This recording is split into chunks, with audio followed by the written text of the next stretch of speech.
Mr. Chairman, I would offer for your consideration and introduction 21 RS 0916. This deals with occupational licensing and criminal convictions. Without objection, we'll introduce that bill for you. Thank you. Thank you very much. Are there any further bill introductions? Seeing none.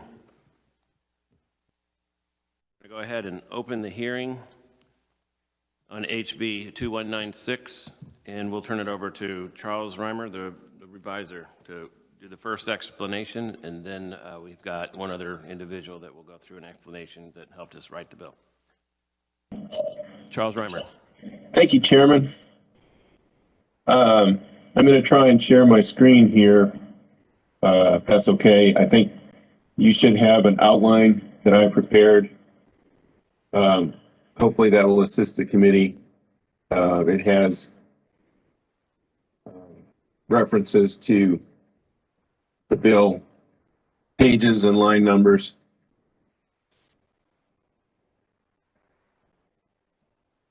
So this is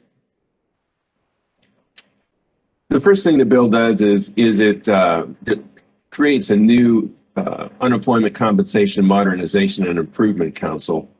The membership and the duties of the council are set forth in the first part of the bill, pages 1 to 5.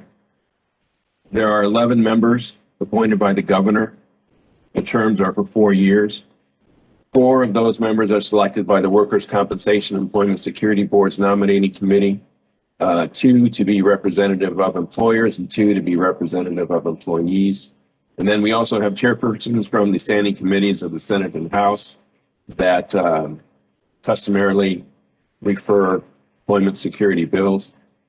The Senate President and Speaker of the House may also appoint 2 legislative members each, one of whom is a member of the majority party and one a member of the minority party.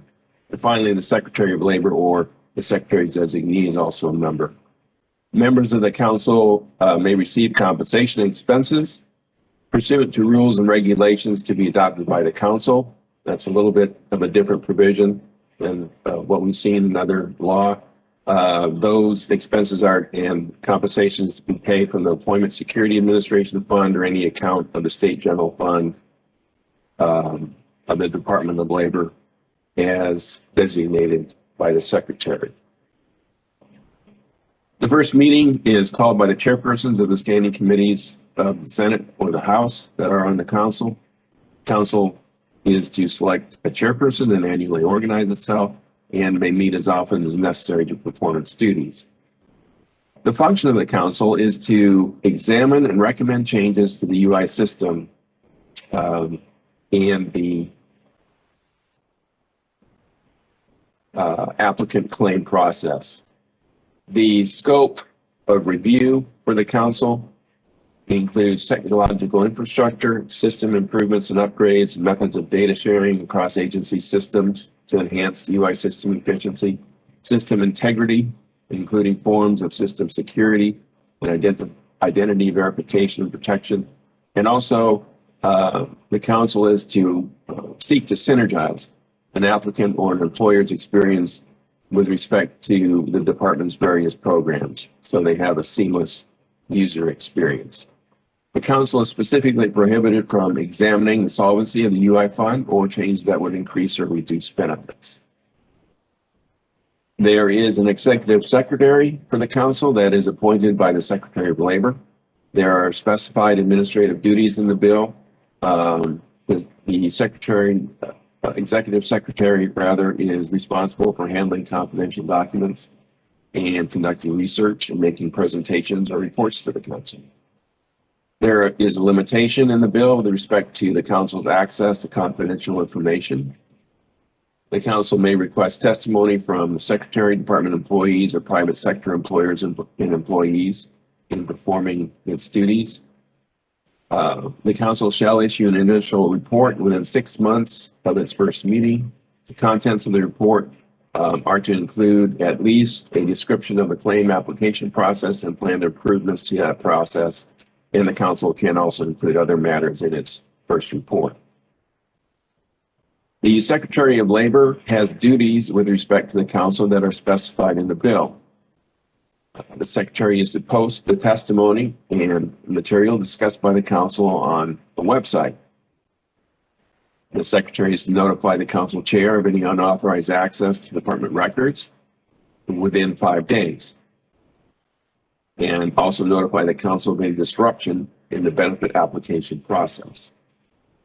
And there are further duties with respect to the council that are set forth in the bill. First, the Secretary of Labor has developed a strategic staffing plan that is to be implemented in the event of significant claim increases or decreases. And there's a time frame of that of 6 months. And the Secretary has developed this plan to include specifics about use of department employees, employees from other state agencies, employees from private entities. And the secretary is to review the plan annually and provide the most recent plan to the council, Senate President, Speaker of the House, and the governor. The secretary is to create and maintain a list of all points of contact for use by applicants and employers and place that list on the department's website.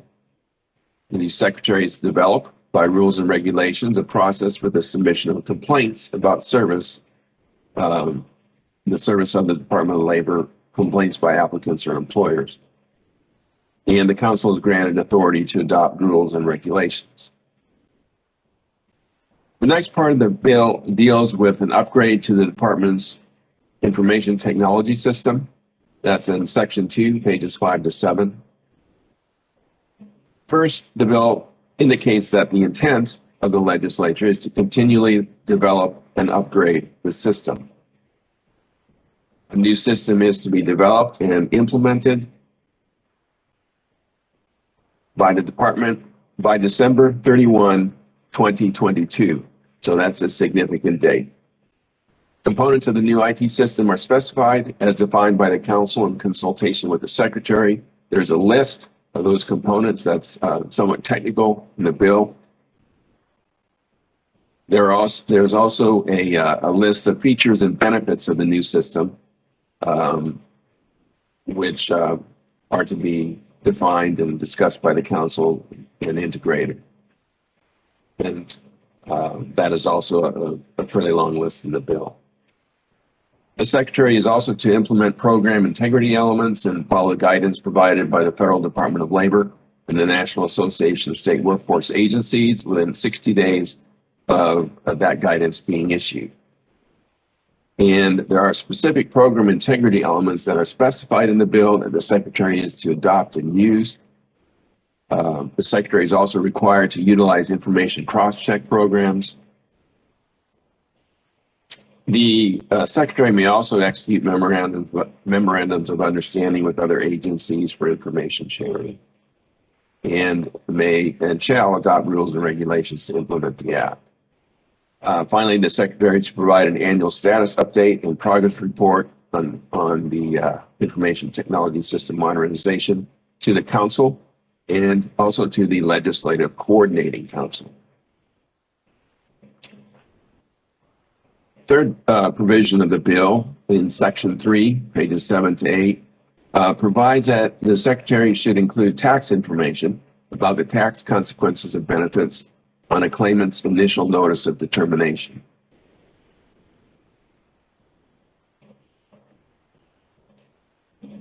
A fourth major portion of the bill at section 4, page 8, pertains to the public posting of trust fund computations and data.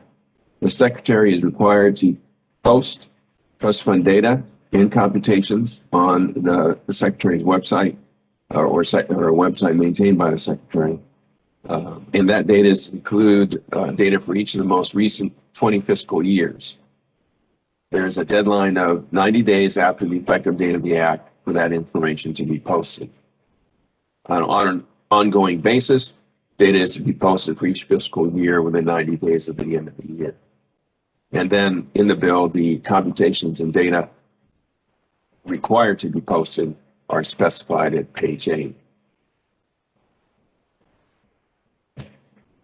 There's a change to duration of benefits. The employment rate triggers that determine the duration of benefits, either from a minimum of 16 weeks to a maximum of 26 weeks, are adjusted. That's on section 6, page 33.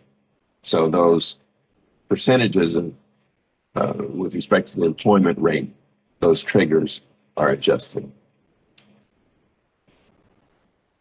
There are protections in the bill for employers from the effects of the fraudulent claims. That's at section 7 and 9. First, the bill would prevent employer accounts from being charged for any benefits paid beginning on March 15, 2020 through December 31, 2021. In addition, there are provisions that hold employers harmless, that not require reimbursement and provide credits or refunds for claims that have been identified by the employer as fraudulent and reported to the Secretary of Labor, unless the Secretary determines that the claim is not fraudulent.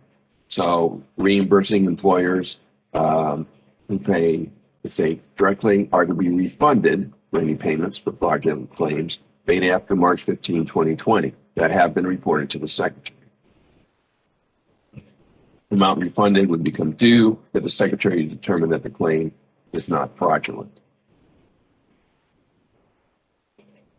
The Secretary is directed to credit an employer's account without any request by the employer or the need to hold a hearing upon the Secretary's own determination that benefits were fraudulently paid.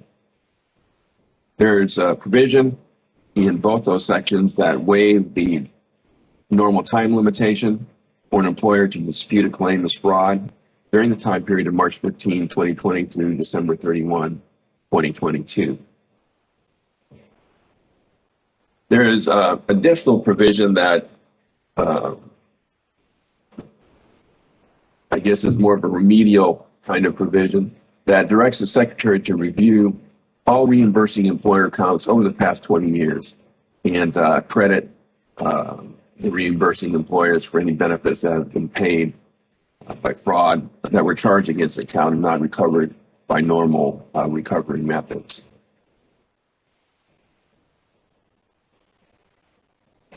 The bill provides for reimbursements, transfers to the UI Trust Fund from the State General Fund for improper payments. That's in section 9 of the bill.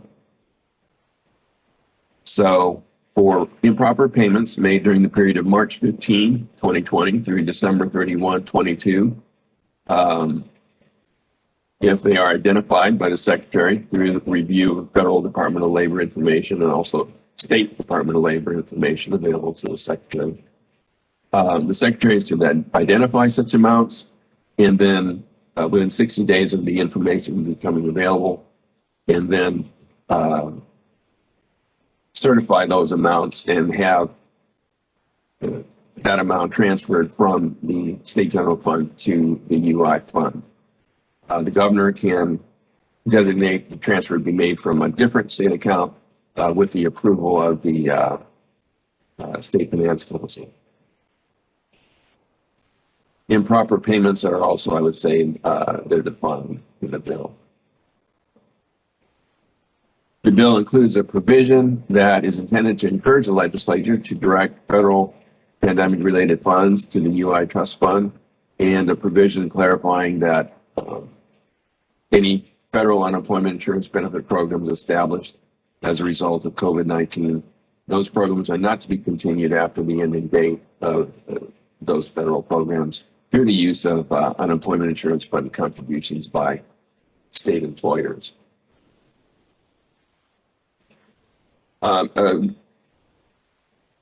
Important part of the bill are the changes to the rate tables, and that is in section 8.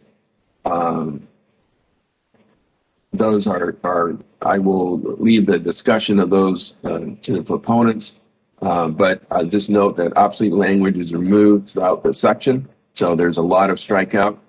The Employment Security Interest Assessment Fund is closed.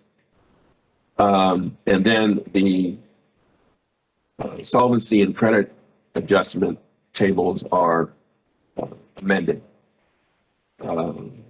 So there are new tables that will be applicable for determining solvency and credit adjustments to employer rates. And those can be found at pages 54 through 58. There are some changes to the Workshare program. Some changes you'll see just to clarify the language. The bill, however, specifically directs the Secretary to create a promotional plan to promote the program. And that includes promotion of the program with other state agencies, Governor's Office, legislators, workforce investment boards, chambers of commerce. The Secretary is to dedicate a specific department team to interact with employers and promote the program and also answer questions. The Secretary is to develop presentation materials for distribution to employer groups and workforce investment boards, engage in proactive outreach with employers who specifically who are in economic stress or are experiencing layoffs. And finally, the Secretary has to develop an automated application, claims, and weekly certification process that facilitates participation by employers. The provision pertaining to participation by negative account employers in the program. The Secretary is to determine if a recession exists in Kansas, and if so, make an announcement for purposes of the Workshare program. And then negative account employers can participate within a year of that announcement. There's also a limitation that negative account employers may only be approved for one plan year during any 5-year period of time. There are some expansion with respect to employees, employee eligibility. First, there's a provision that employees not required to meet work availability or work search requirements. And there's an expansion of the work hour percentage that must be met to participate in the program. It now needs, under the bill, need only be reduced by 10%. Current law is 20, and it can't be more than 50%. Current law is 40%. So expanding the current limits for employee participation. Other provisions in the bill also include a provision pertaining to petroleum landmen, and this just excludes services performed by petroleum landmen from the definition of employment for purposes of UI law. This was 2020 HB 2705 from last year. The bill removes also a restriction on lesser employing units from leasing certain corporate officers or partners who are shareholders or members of the corporate board of directors. This pertains to professional employer organizations, which currently are prohibited from including these types of employees in the unemployment insurance quarterly reporting of tax and wage data, just the way the current law is written. So they have to make 2 reports. So this is a fix that would eliminate that restriction. This was also a bill from last year. This was 2019 Senate Bill 27 as introduced. Finally, if passed, the bill would become effective July 1st, 2021. And that, Chairman, concludes my presentation. So committee, we'll go ahead and open it up for questions for the reviser. Are there any questions or clarifications online? Representative Highland. Thank you, Mr. Chairman. Page 64, sub-item G. Would you explain that again, please?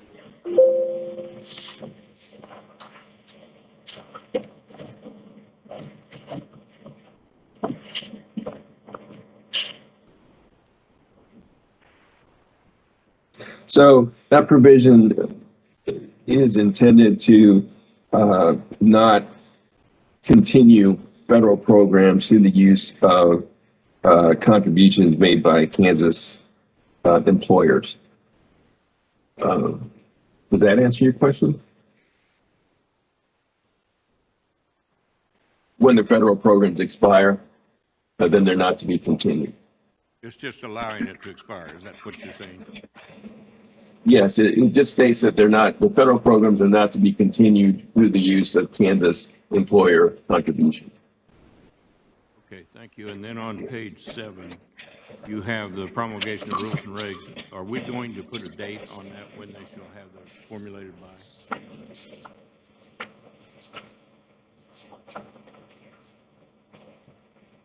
That's a good idea.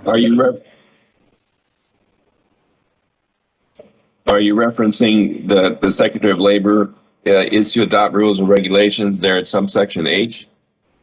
I am. Currently, there is no particular date specified in the bill. Okay, I think there will be before we're done. Thank you. Representative Sutton.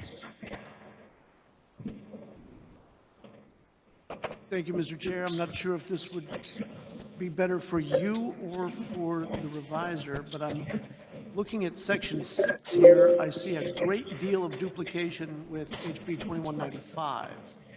Is that intentional? What's the rationale behind it, I guess is my question. Rationale behind it was that's an important section of this bill that needs to be addressed separately with the Appropriations Committee because it will have a large fiscal note. And so we wanted to make sure that the Appropriations Committee was able to take a close look at it. However, the department has not issued any sort of a fiscal note on it. And so we have no information on it yet, but hopefully we will soon. Excellent. Well, then you already covered my follow-up question then. Thank you, Mr. Chair. Representative Clayton. Thank you, Mr. Chair. And this sort of goes off of the previous representative's question. If we don't, can we please not vote on this until we get a fiscal note? I don't want to vote on something and find out how much it costs later. Well, I would like to say yes, but so far we have not gotten a whole lot of solid answers or figures out of the department, and so I can't promise you anything. If we could get some solid numbers, that'd be great, but we can't wait around. There are plenty of needy Kansans out there that need this thing taken care of as quickly as possible.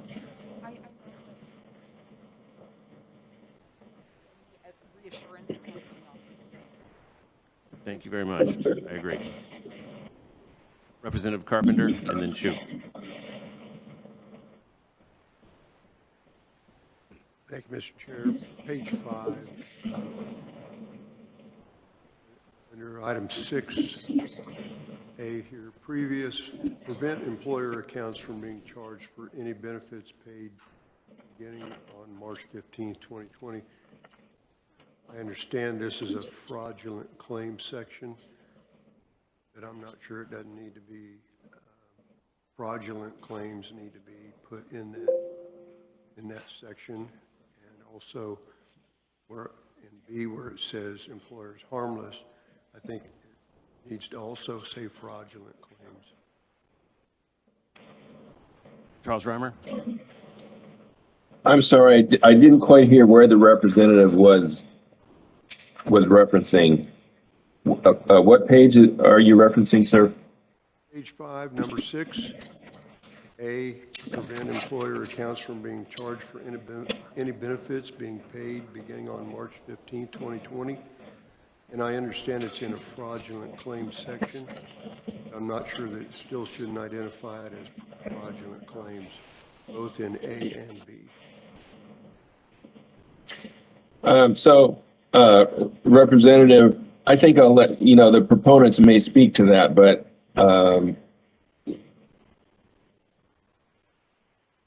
I don't believe the intent was to limit that that paragraph to fraudulent claims, but I may be incorrect, and I think that's something the proponents may speak to.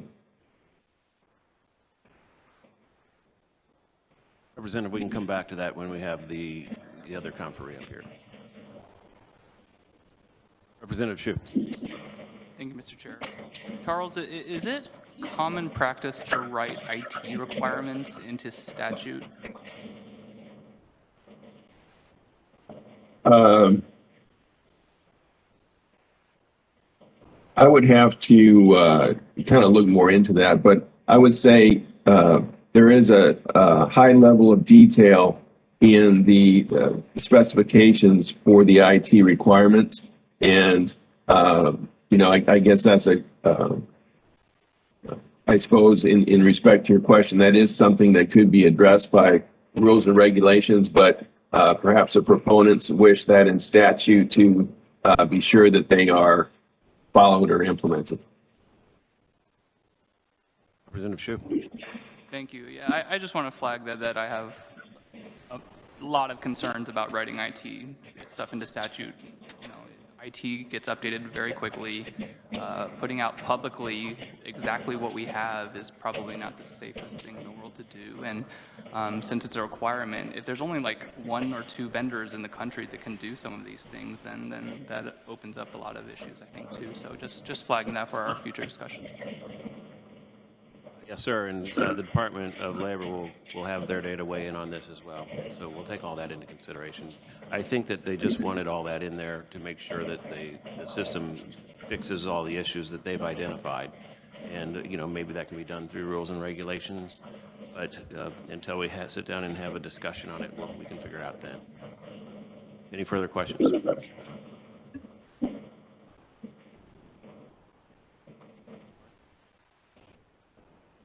Okay, seeing no further questions for the reviser, we'll have Phil Hayes come up.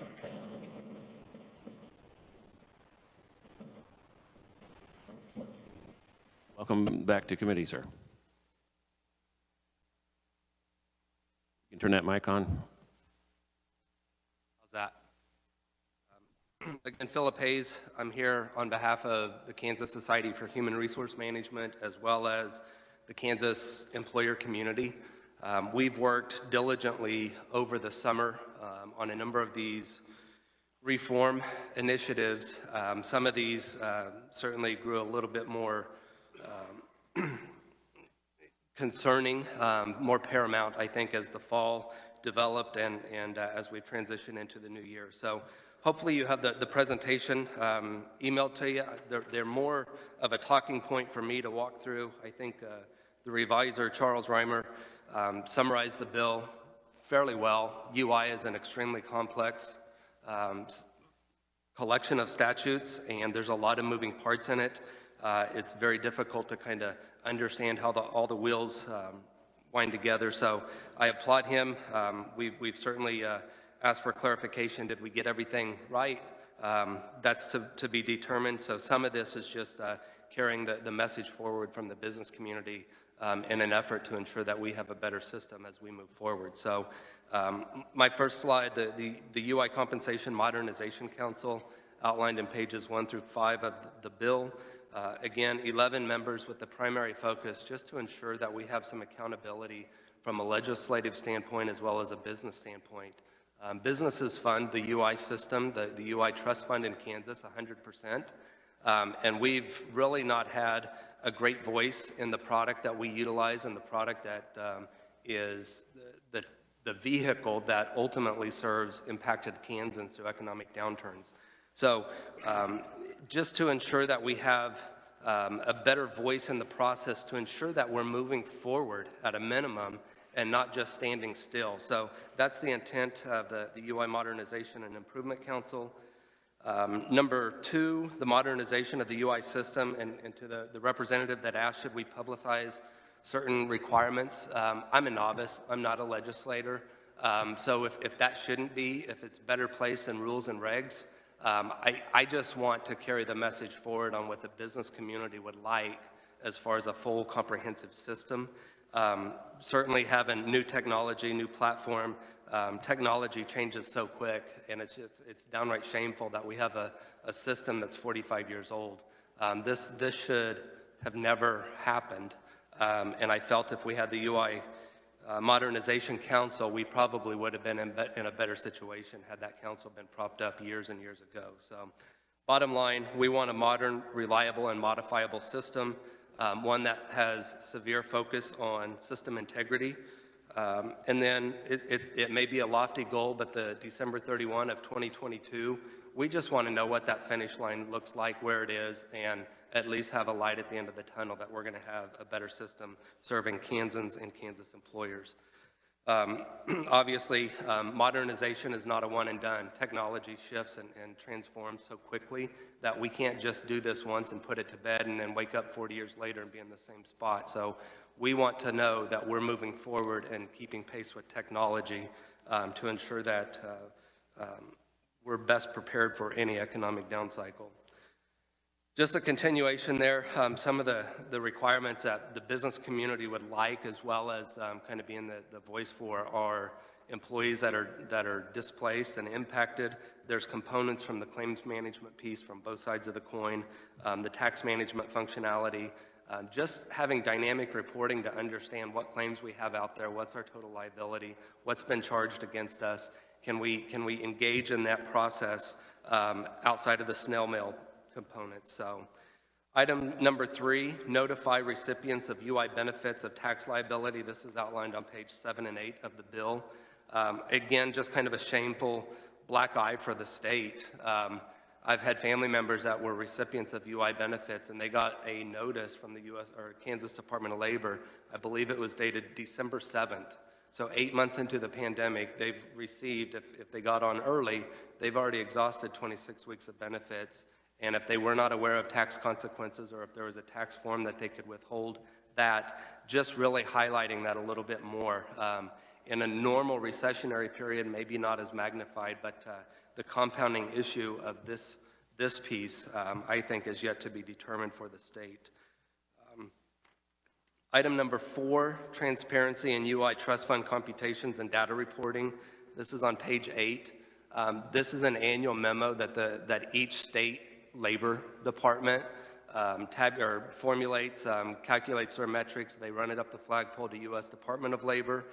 These are variables that if the Kansas business community and the employer community is funding this 100%, I think we should be a little bit more transparent with the data set that is driving the formula and outlining various components and triggers within the system. So we just want to have that clear summary of the variables impacting our tax rates as we move forward. Some of this, if we have good data and a good system, we wouldn't have to wait for our chargeability statements once a year. We'd be able to see these as they accrue, and we're going to have a pretty good feeling as far as what our tax rate is going to do for the upcoming year.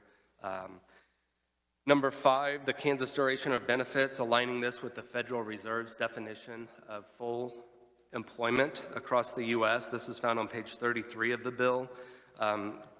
This just realigns the definition of full unemployment or full employment for Kansas with the national standard of 5.0 or 5 to 5.2 of full employment. And so this would be the triggering threshold at 5% to, if our state unemployment rate is less than 5%, we would be eligible for 16 weeks.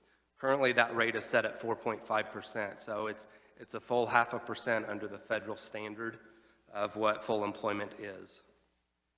Next, on item 6 is the providing employer relief for fraudulent charges, improper payments, however we want to classify it. Fraudulent charges are improper payments by the very definition, and I believe the definition of improper payments is included in the bill. So really just trying to find the economic relief for this.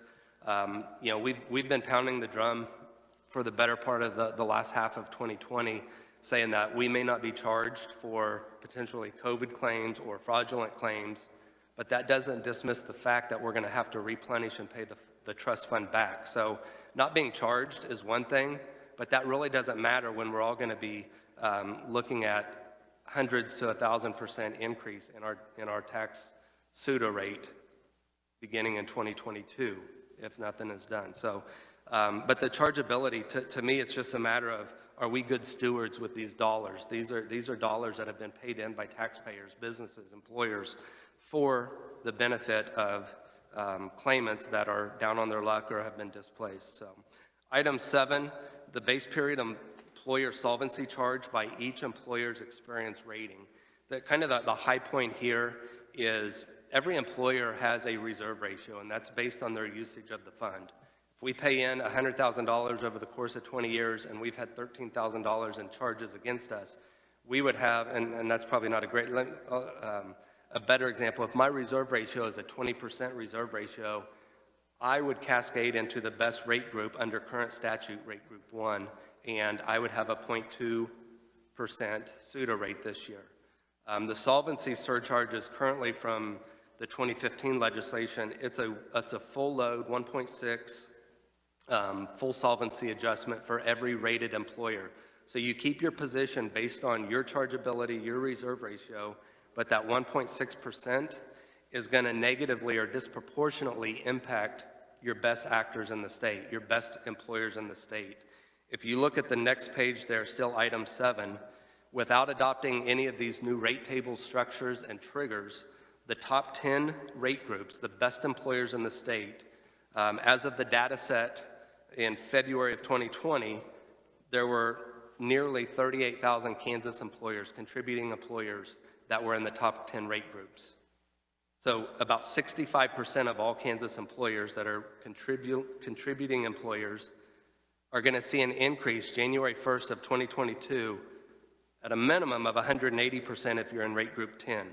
You're going to get hammered with an 800% tax increase if you're in rate group 1.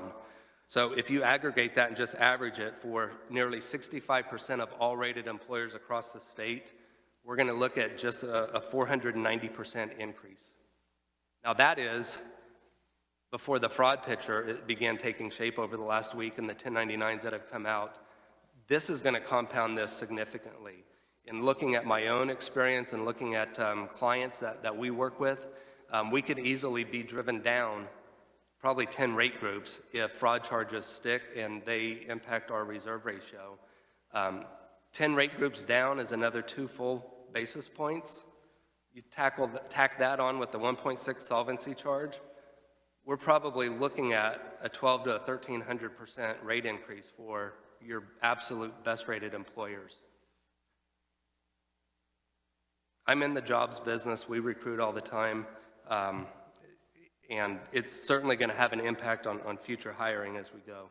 The bottom 11 rated groups, there's 3,200 employers in that 11 rate groups, represents less than 5.5% of all rated employers across the state. They're going to see it anywhere from 21.05 to a 28.57% increase with that 1.6 full solvency surcharge. Because they're already at a negative position, they already have a higher earned rate group, tax rate, so that 1.6 doesn't sting them near as much. If you go to the next page, and I know it's a fairly small slide with data, but the best actors are at the top of this chart on the left and the worst actors are on the bottom.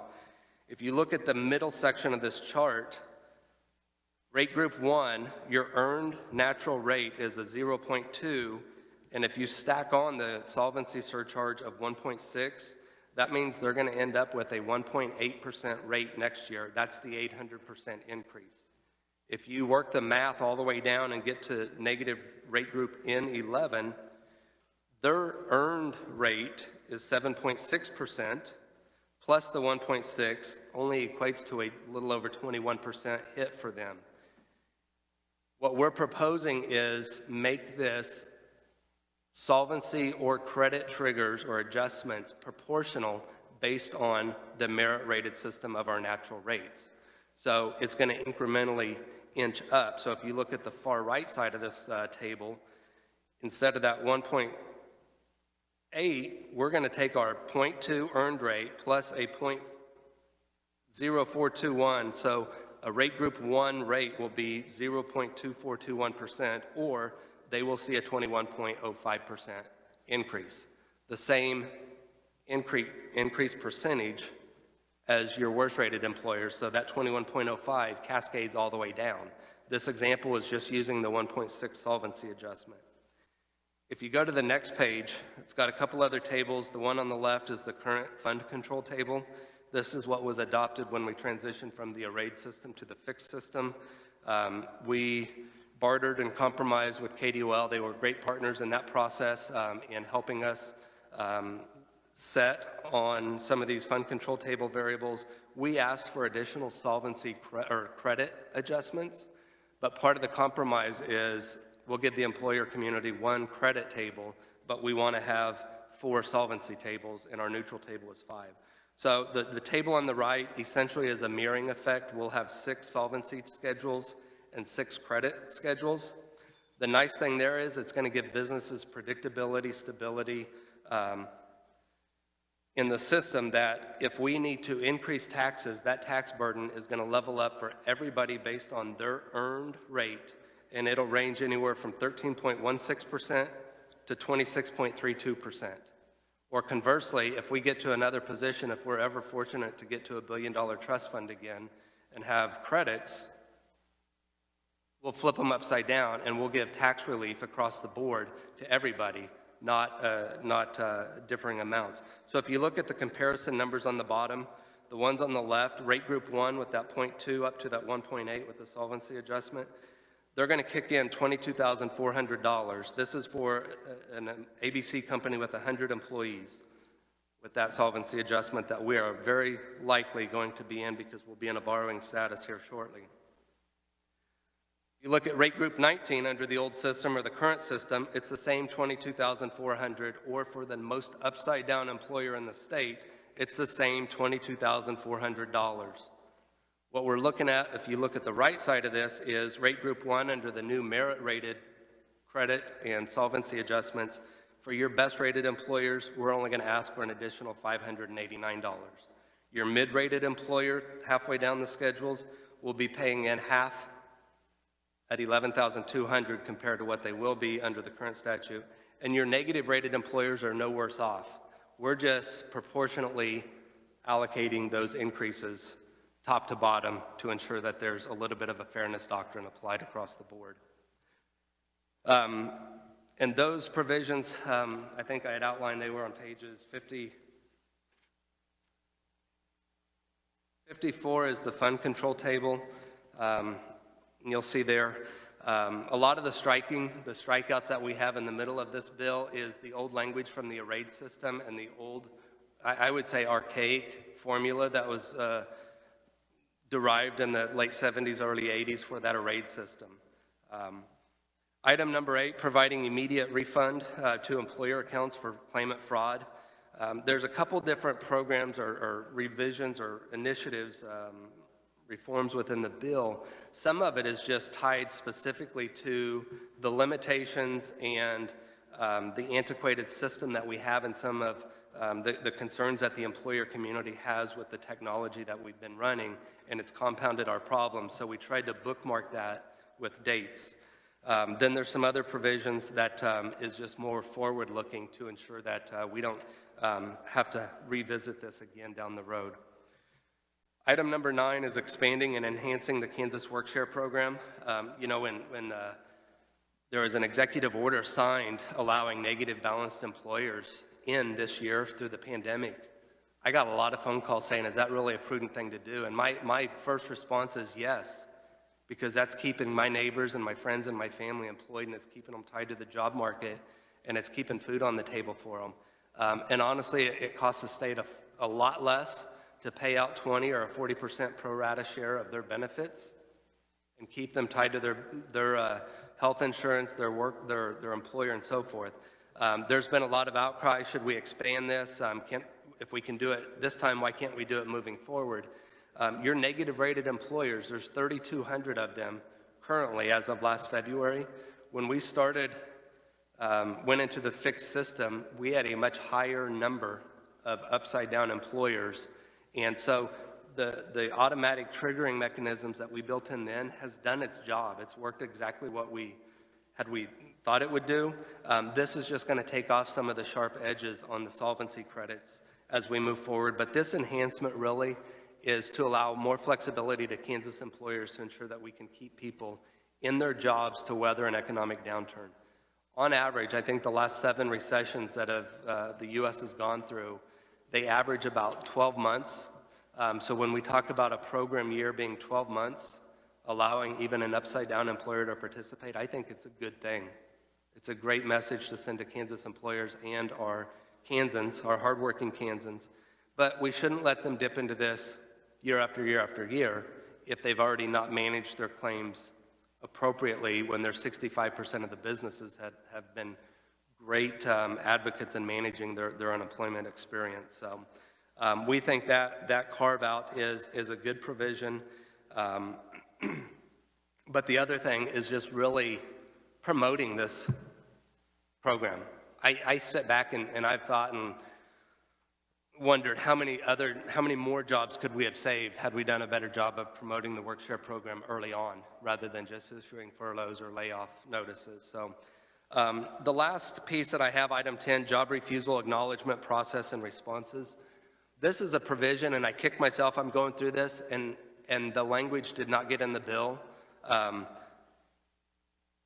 But we do have language that is that would help probably the situation that we've heard a lot of over the last 2 weeks, where employers have repeatedly stated that they've reported fraudulent benefits or fraudulent claims, and there's been no acknowledgement back. We just kind of took a leap of faith that those fraud reported claims were annotated as fraud, but then 1099-Gs have come out, and that's causes additional concern in the employer community. The other piece that this has is for my employer, we've reported north of 150 job refusals throughout the pandemic. I email them to the email address that's provided, but we don't get any response back. And so I just think better two-way communication would be appreciated. We have a 10-day window that's placed upon the employer community to reply to notices. And we would just like some sort of acknowledgement that if we're going to do our part in the process, that it will be acknowledged and looked at. So with that, I'll stand for questions or add clarification where I can. Okay, thanks, Phil. We have a couple of questions that were unanswered from before. Representative Carpenter, would you restate your question if you can remember it? I think he covered it in section 6 there, where it should, under fraudulent claims, that it should spell that out in the language of it. And I think that circles back to the technical definition of improper payments. Exactly. Thank you. Okay, and then Representative Hsu voiced concern about actually putting the IT requirements into statute. Do you have a response to that at all? In hearing that and the discussion, I know this bill is going to kind of take its own life form on through the amendments and the discussions.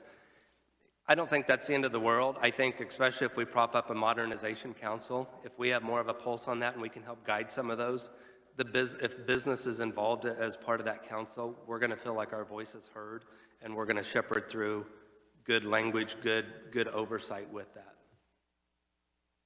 And a lot of those things make it user-friendly for the end user, the person that gets laid off or fired. It allows them to get benefits quicker and be able to communicate and get reports themselves, correct?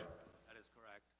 Yeah, when we've taken these ideas from the business community, we are the intermediary. So we're trying to bring our voice from our side of the coin, but we're also trying to bring the concerns from the claimant or the impacted employees and what they experience going through the process as well.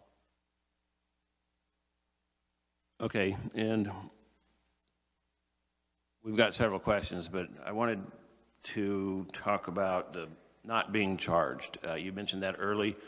The Department of Labor repeatedly says that employers will not be penalized for fraudulent claims and for pandemic claims. There were a lot of questions on that this morning in appropriations, and it was difficult to explain. I think it was Representative Helgerson had some questions about it. Can you help me explain about how that all works? I mean, it's my understanding that we've agreed and the federal government has agreed, if an employer has like a balance in his unemployment fund, we track that, of say $200,000, and all these pandemic claims and fraudulent claims happen, his individual rate, his rate multiplier wouldn't be affected. We would pretend like he still had $200,000. However, we still have to refill the fund. We have to reimburse the trust fund, and then also a loan that's right around the corner. We have to repay a loan, and that, in effect, does affect the employer's rate in a big way. Can you kind of help elaborate on that? Just to try to simplify this, if you think about the Kansas Unemployment Trust Fund as kind of one silo, And that's where all of the dollars that Kansas receives from Kansas employers, it goes in there. However, there's different classification of employers that their employees are paid out of. So when you think about reimbursing employers, maybe a school district and maybe a nonprofit, if a claim is filed against that reimbursing employer and it's approved, those claimant benefits come out of that single silo.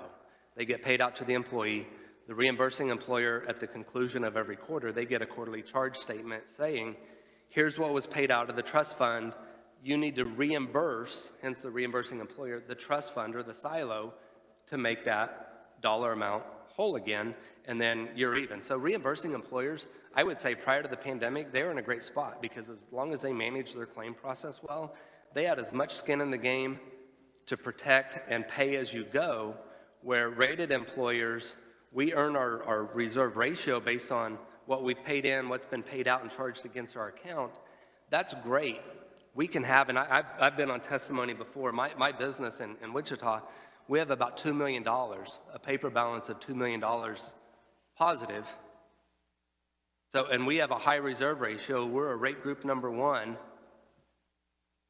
And the amount of claims, it would take us 20 years on our annual average to even wheel through that.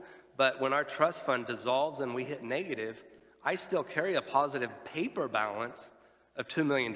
It's kept my reserve ratio high. It's earned my position as a rate group 1 employer.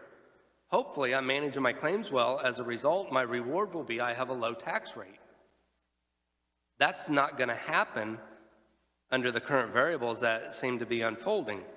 And so what the tables, the fund control tables, there's mechanisms in here, the solvency adjustment, the lower average high cost multiple threshold. This, as we have a reserve ratio for an employer to earn our rate, the overall trust fund has certain thresholds that allows these triggers to kick in and have higher taxes or a credit table. And so it's a self-managed system that if the fund gets 40% of what DOL says we need to be at to be considered solvent, we're going to kick up to the next solvency table so we can infuse the trust fund and pull more tax dollars in to make that whole to ensure that we can pay claimants throughout the next economic downturn. So it's self-managing with these thresholds, and that's what this expanded fund control table does. It puts better thresholds in, and it builds better stair steps, I guess, for the lack of a better term. This piece of all of these reforms, the new tax credit tables and the solvency adjustments, this conversation started a year ago with, I believe, Senator Ballinger. He said, our trust fund is $1 billion. Is there something we can do? So we started going to work and trying to look at some credit alternatives, and that was, this piece, this bill, really has kind of taken shape over the last 12 months. There's some provisions that are a little bit newer in House Bill 2196, but a lot of this has come from the business community kind of as holdovers, leftovers from the 2015 session, but a lot of it is just the realities of our changing marketplace. And that brings me to my next question or point. You were heavily involved in 2015 when you made all the adjustments back then as well, correct? When we had to climb out of the recession. That is correct. Jeff Oswald and myself, Jeff's from Unemployment Insurance Services. You heard from him as well a few weeks ago. He and I really kind of put this together, modeling it off of other states and kind of best practices and provisions. We also worked with Doug Holmes from the National UI. I can't even think of the name of his company now, but so we've looked at other states as well as the national professionals to help guide and determine a lot of this.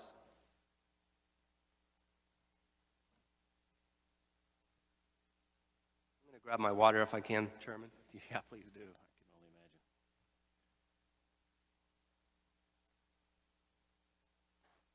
Representative Hoffman, you're up next.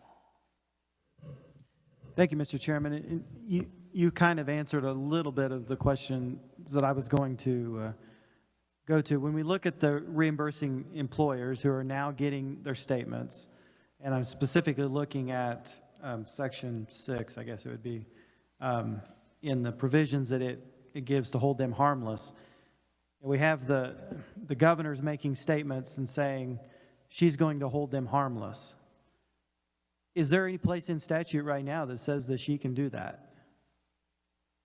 That I don't really have a comment on that. I'd have to really dig in to look to see.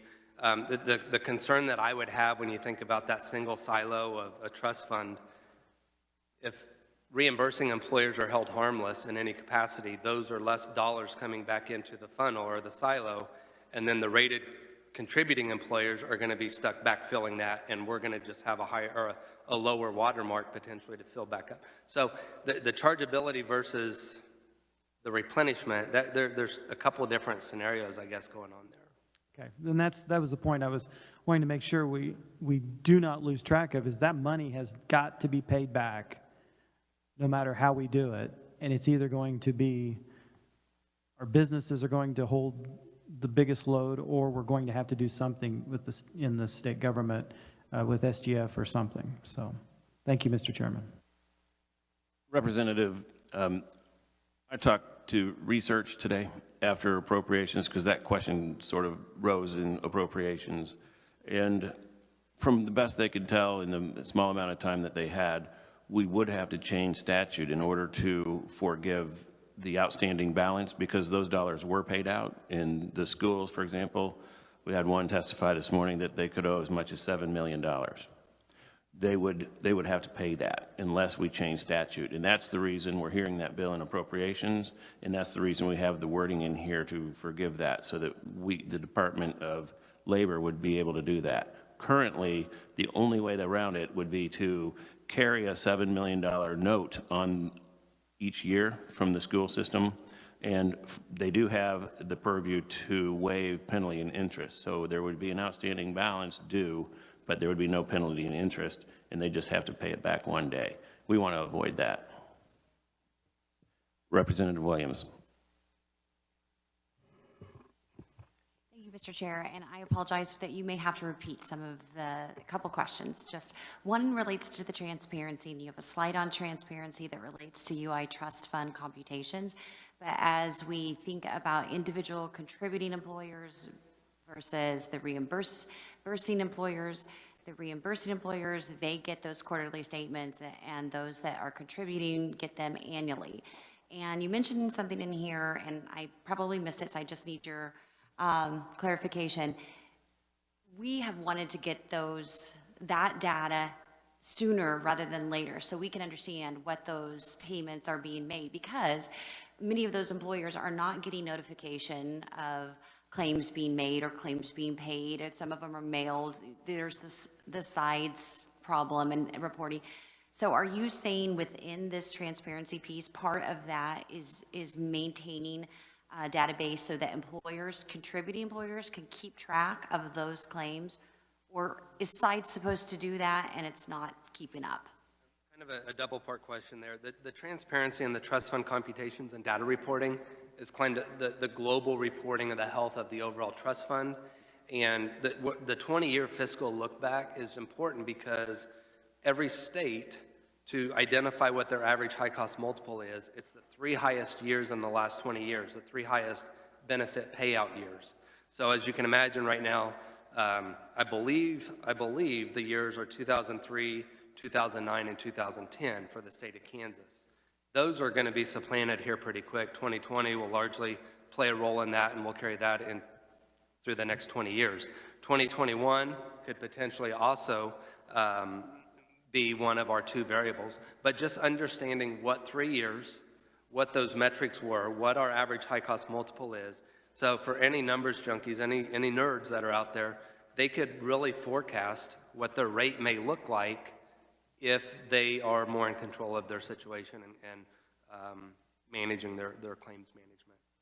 The other piece, the sides portal or the reporting, and that's maybe the extra technical components that wouldn't need to be included in the bill, but it's a dynamic reporting portal. If I log in under my account to see what outstanding claims I have, what's been charged against me, where am I in the reporting process, and so who's on first, what's on second, we know exactly what it is and what's the outstanding liability. And then once a determination is made, or if it's going to go up for additional adjudication or appeals, what's the status with it? So these have been closed, these are still outstanding, and this is what you are responsible. So instead of a reimbursing employer waiting quarterly, and I envy them, rated governmental employers get their annual notices in the spring, contributing employers, so nearly 95% of all employers across the state, we get a fall notice. We used to call it a Christmas surprise, and then we had to turn around and be able to swallow that tax rate under the older rate system within a week or two and try to understand how we're going to put that in our budget. But if you could further explain, if you have the sides that's giving you the, updated notices on claims that were filed or made, then why isn't that accumulating so you're not surprised when the fall statement comes? I would say the side system is a generic solution at best that tries to accommodate all 50 states. It's a part, so it's not unique just to Kansas. And that's where the modernization system that we're asking for would actually give us a system that would be unique to Kansas employers and our communities, and how we can better plan. So the issue that we're talking about could be solved within the modernization piece. Correct. And so when we made that request to the Department of Labor, if we could have some of that information, if we could give that to the legislative post-audit, then they would have an understanding of how big the train wreck is going to be. And they said, no, we can't provide that. Sounds to me, based on technology, they really can't provide that? I've not been able to look behind the curtain, so I can't answer. Okay. I know we'll still be waiting on that. And then on the last question on the modernization piece of it, I mean, we've talked so often about how much has already been spent. We've spent $40 million, I think, someone can correct me, in just the call center. I don't know what has been spent through CARES dollars to just upgrade the system to make it more compatible. Someone can weigh in on that. That would be great, because we have so much information flooding us. But from your perspective, knowing the history of Kansas, I know you've worked on this a long time and helped so many legislators with issues. I know that I'm hearing over and over, we just spent $40 million 5 years ago, 10 years ago, whatever that may be. Obviously, it wasn't either used appropriately, or it wasn't enough, or some combination of the two. So if possible, can you tell us, what are we looking at in terms of modernization? When you talk about, well, we need to do all of these things, do you have any idea how much that would be? And just also, what would be the normal amount? And maybe our research could just set this question to a side, but write it down. What are we spending annually in the Department of Labor for our IT, just regular maintenance or upgrades? I know we've talked about that many times in appropriations across the whole system. So it's kind of a big question, but I'm just curious what we might be looking at to meet the goals of this bill. I don't know that I could really comment on an amount. I know I've looked at other states. Different states have taken approaches where they stair-step it and they talk about the benefits administration side of it or the tax administration side of it. Some states will do it all together. Every state is a little different what they want. If you look at modern UI systems over the last 10 years, 10 years is an eternity when you think about technology and how quick that turns, to the representative's point earlier. So, and are those costs similar? I can tell you they're not cheap. I think the $37.5 million may be a good start that the governor has allocated, but my suspicion is to be aggressive with this plan to ensure that Kansas is on better footing, it's not going to be cheap. I know there's some additional leftover RE dollars that I had heard in previous testimony. There's some carryover dollars that have been allocated from USDOL as well on some of the previous testimony from KDOL as well. So I think from a funding standpoint, I'll tell you in 2015, Kansas SHRM, we brought to the table that if we need to look at some sort of IT surcharge for a period of 3 years, the employer community was willing, we wanted to be taxed to get a better system. And so we just never had an appropriate vehicle to drive that forward, and that's ultimately what's kind of born the whole Modernization Council, is to ensure that the employer community's voice is heard and actually part of the conversation. Sorry, and I would just add to this conversation regarding the question of all of this detail about technology that's IT that's embedded in it. Maybe it's not needed, but from the legislative historical perspective, I think there's a great deal of frustration when you allocate funds and you don't know what happens to it, and you have no no way to oversee it. And so maybe we're going the opposite direction of, just really putting too much detail in it, but that is why. And then the chairman said I could ask one more question, so I thought I would. In terms of how this is going to impact Kansas and where we are right now, because we just heard our ranking member talk about, well, what is this going to cost? And I know you and I have had conversations, we still have no idea of the fraud impact in Kansas. And so I just wanted you to, I'm going to state a few things, and then I'd like you to comment on that and maybe provide us a response. If there are 60,000 employers, and you actually shared with me today, if those 60,000 employers in Kansas had one fraud claim, that would amount on an average of, if that person had $338 per week, that amount would be about $20.5 million per week if there were just one fraud claim for each of our employers. If there were 5, that would be $107 million per week. So kind of taking that in context of that information that you provided, when we have when our fraud level is so great, we could blame it on modernization. But my question is to you, shouldn't there have been a basic cross-check that could have been implemented without a heavy amount of upgraded technology, just the basic amount of technology to say, are you a working Kansan in the last 18 months, and cross-check that filed fraud with that bit of information? And so I guess the roundabout question is, yes, we need modernization, but were there things that we could have done without all the modernization to have deferred? Because we know Kansas is ranked number 3 in the nation of the worst cases of fraud. So we're doing something really, really wrong. There's a lot said in there. Obviously, that's my opinion. I know to try to quantify the fraud amount has been difficult. Whether I went out on a limb that I shouldn't have went out 2 weeks ago and said 300 to 600 million. The tough thing is we don't know what we don't know at this point. To the other point, I probably ran additional estimates and still came up to that 300 million level a number of different ways, looking at completely different paths to get there. But my concern is if 300 is high, man, I hope so. My rebuttal to that question when I get it is, what happens if my estimate is low? I mean, 30 million is a lot, but there's always going to be some improper payments in any state. So a lot of that is my opinion, and just trying to formulate and looking at how other states and what they're classifying some of their fraud payments and estimating total payout through the pandemic. I want to say Kansas has paid out more than 2.9, or maybe it's 3.1 billion.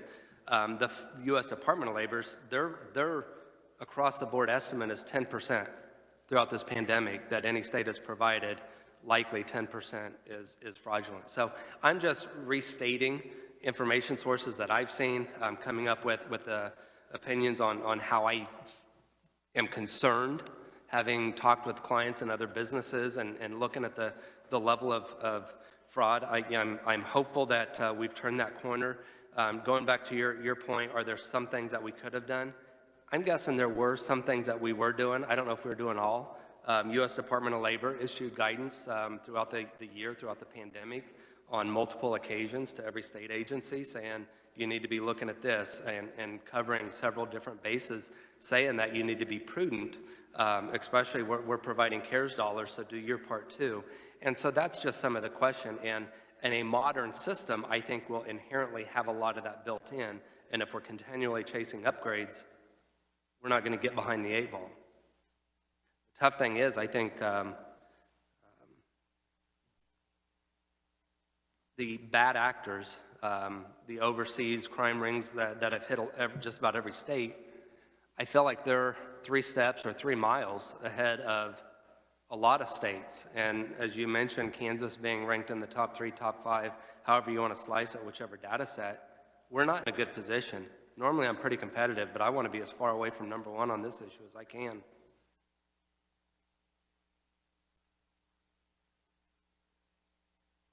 Representative Highland, did you have a question? Nope. Representative Hsu? Thank you, Mr. Chair. I'm just trying to wrap my head around kind of the practical effects of the rate table changes. So I'm looking at the bottom of the fund control table page where you have the comparisons for the employer with 100 employees. Are those dollar amounts, and please correct me if I'm wrong, there's a lot of tables in here. Are those dollar amounts essentially the amount of money going into the trust fund? Correct. So the practical effect of the rate changes is that we're going to refill the trust fund much more slowly. Okay. So that is intentional, and that was conversation that was had in 2015. KDOL sat at the table with Jeff and myself, and they said, we're worried we're not going to flush the fund up because the older rate system, in a time like this, every single employer across the state would have maxed out at the 5.4%, and negative rated employers would have all maxed out at 7.4. So there would have been zero parity across the system. We're just trying to build that parity in intentionally, and at this point, we're going to borrow. So we need to help balance new hiring and rebounding our economy with the absolute financial cliff that's going to be hitting businesses if we don't make any changes. Sure, thank you. And just a quick comment is, I totally understand it, and I'm not opposed to balancing in and of itself necessarily. It's just, you know, it's policy, right? You're trading one benefit for another benefit somewhere else. And then for me, you know, I'm 31 years old. We're on like the 4th generational recession of my lifetime. And so, you know, if we're not able to refill the trust fund as much as we need, you know, it just trades it off for another problem. So just a comment. Thank you. Thank you for that comment, Representative. That's kind of why we're also looking at the reimbursement of the fraud we're hoping that we can use CARES Act dollars for that. That's been requested several times but vetoed. And so we're hoping to be able to get some CARES Act dollars to replenish the fund so that we're in that position, and that's why we would be able to do the tables that we're going to do. Representative Probst. Representative Dodson. Yes, thanks, Mr. Chairman. I've got some questions about the relationships here. We start on page 1 with kind of describing that we're going to build a system. We go to page 2, line 38, council shall examine and recommend changes to the system. Page 5, Secretary of Labor provide an initial written strategy. Council may adopt rules and regulations. I just want to make sure that whatever this council does has some grit. In other words, somebody's going to pay attention to that, and then I assume this committee is going to have oversight over whatever happens. Is that generally true? We will have representation on the council, yeah. Yes. Just on the moving dates, there may be better timeframes that could be tightened just to help with the severity and kind of the sense of urgency that should be applied. So I guess my real question is the relationship here between the Department of Labor and the council, just to make sure that when that council provides recommendations that it's going to stick. Number one, it's a program that KDOL is going to administer and implement, and I think they need to be represented too. The last thing we want to do is hold anybody out in the cold. We want all stakeholders that have a position in this, and I think they bring a valuable voice to the table. Yeah. Well, they're included, obviously, but you know, acting is the real question here. Phil, I think he's wanting to make sure that there's some teeth in the council, so that although there is representation from the Department of Labor on the council, that once a decision is made, that the Department of Labor has to act, or there's some teeth to the deal. Is there anything in there like that in the bill that you're aware of at this point, or is that something we need to look at? I would say it probably needs a closer look. Was that correct, Representative Dodson? Okay. Representative Clayton. This question is actually just in general. So looking at this, would I put this with my proponent testimony? Because I know we're hearing from proponents on this bill on Monday. So would this be included proponents or neutral, or what is it? That's an explanation of the bill. Oh, I thought we usually got those from the reviser, so I'm just kind of confused. Got one from the reviser, but Phil and the reviser both worked on it, and Phil has a lot of experience with the tables. So it's and that's why a lot of the explanation of the bill was deferred to Phil. Yeah, because he's the proponent professional. testimony then? Okay. You can put it wherever you like.